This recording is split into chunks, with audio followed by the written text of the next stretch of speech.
Halo semuanya, kembali lagi bersama saya Stella Oktines Nababan. Hari ini saya mau membahas materi tentang pengenalan konstitusi dalam pengalaman hidup sehari-hari. Yuk kita bahas bareng-bareng.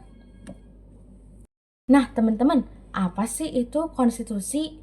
Konstitusi itu adalah hukum tertulis atau tidak tertulis yang menjadi pedoman penyelenggaraan suatu negara.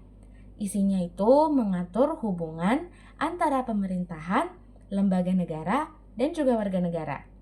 Ya, gampangnya, konstitusi itu adalah aturan utama yang jadi dasar dari semua peraturan di negara kita. Contoh konstitusi tertulis yang kita gunakan adalah UUD NRI tahun 1945 atau yang biasa kita sebut sebagai UUD 1945. Nah, ada dua jenis konstitusi yang berlaku di Indonesia. Yang pertama adalah konstitusi tertulis, seperti yang tadi aku jelaskan, adalah UUD NRI tahun 1945. Dan yang satu lagi adalah konstitusi tidak tertulis atau konstitusi konvensi, yang mana artinya konstitusi ini berbentuk sebagai kebiasaan ketatanegaraan yang tetap dijalankan walau tidak tertulis. Contohnya nih, kebiasaan presiden yang melakukan pidato kenegaraan atau pembentukan kabinet setiap pemilu. Nah, teman-teman pastinya tahu kalau UUD 1945 itu disahkan oleh PPKI pada tanggal 18 Agustus 1945, sehari setelah proklamasi dikumandangkan.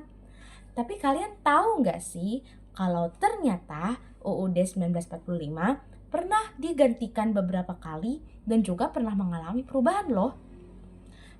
Pergantian pertamanya di tanggal 27 Desember 1949.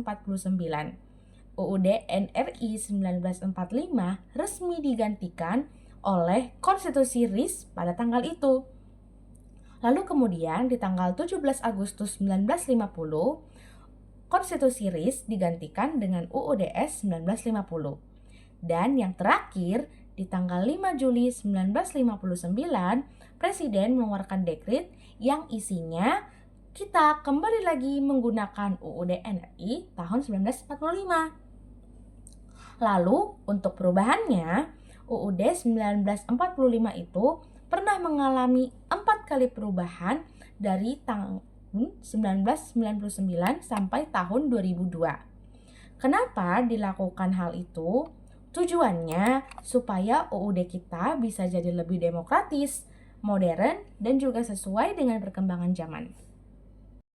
Teman-teman, kalau kita cermati, sebenarnya ada banyak pasal dan ayat dari UUD 1945 yang berkaitan langsung dengan kehidupan kita sehari-hari. Yang pertama, dari pasal 27 yang membahas tentang hak dan kewajiban setiap warga negara. Lalu pasal ke-28A sampai J yang membahas tentang hak asasi manusia.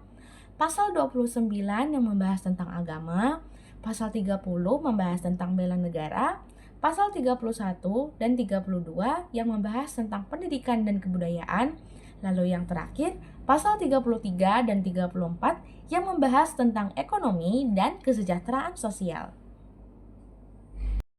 Nah, itu dia tadi penjelasan saya tentang pengenalan konstitusi dalam pengalaman hidup sehari-hari.